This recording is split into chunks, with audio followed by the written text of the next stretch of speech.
Iran പരമോന്നത നേതാവ് ആയത്തുള്ള Ali ഖൊമൈനിയും president Masoud പെഷഷ്കിയാനും വിദേശകാര്യമന്ത്രി അബ്ബാസ് അരാക്ചിയും പറഞ്ഞതാണ് ശരി. ട്രംപിന്റെയും നെതന്യാഹുവിന്റെയും അവകാശവാദങ്ങളെല്ലാം തെറ്റാണ്. ഇറാന്റെ ആണവ നിലയങ്ങളെ തകർക്കാൻ ഇസ്രയേലിനും അമേരിക്കയ്ക്കും കഴിഞ്ഞിട്ടില്ല എന്നതാണ് വാസ്തവം. ഇക്കാര്യം പറയുന്നത് മറ്റാരുമല്ല, ഇസ്രയേലിന്റെ രഹസ്യാന്വേഷണ വിഭാഗം തന്നെയാണ്. ഫ്രാൻസിന് നൽകിയ രഹസ്യ റിപ്പോർട്ടിലാണ് ഇസ്രയേൽ ഇന്റലിജൻസ് ഇക്കാര്യങ്ങൾ തുറന്നു സമ്മതിക്കുന്നത്.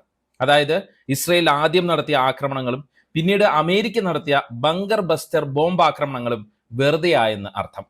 എന്തായാലും ഈ രഹസ്യാന്വേഷണ റിപ്പോർട്ട് പുറത്തായതിന്റെ ജാള്യതയിലാണ് നെതന്യാഹു, ഒപ്പം ട്രംപും. ഇസ്രയേലിന്റെ ഇന്റലിജൻസ് റിപ്പോർട്ടിൽ പറയുന്ന കാര്യങ്ങൾ വിശദമായി പരിശോധിക്കുകയാണ് ഈ വീഡിയോയിലൂടെ. ഇസ്രയേലിനെയും അമേരിക്കയും അലോസരപ്പെടുത്തുന്ന 3 പ്രധാനപ്പെട്ട കാര്യങ്ങളാണ് ഈ രഹസ്യ റിപ്പോർട്ടിൽ പറയുന്നത്. അത് വിശദമായി പറയാം. ഒപ്പം എന്തിനാണ് അമേരിക്കയുടെ നിർദ്ദേശത്തെ മറികടന്ന് രഹസ്യ റിപ്പോർട്ട് ഫ്രാൻസിന് ഇസ്രയേൽ കൈമാറിയത് എന്നതും നോക്കാം.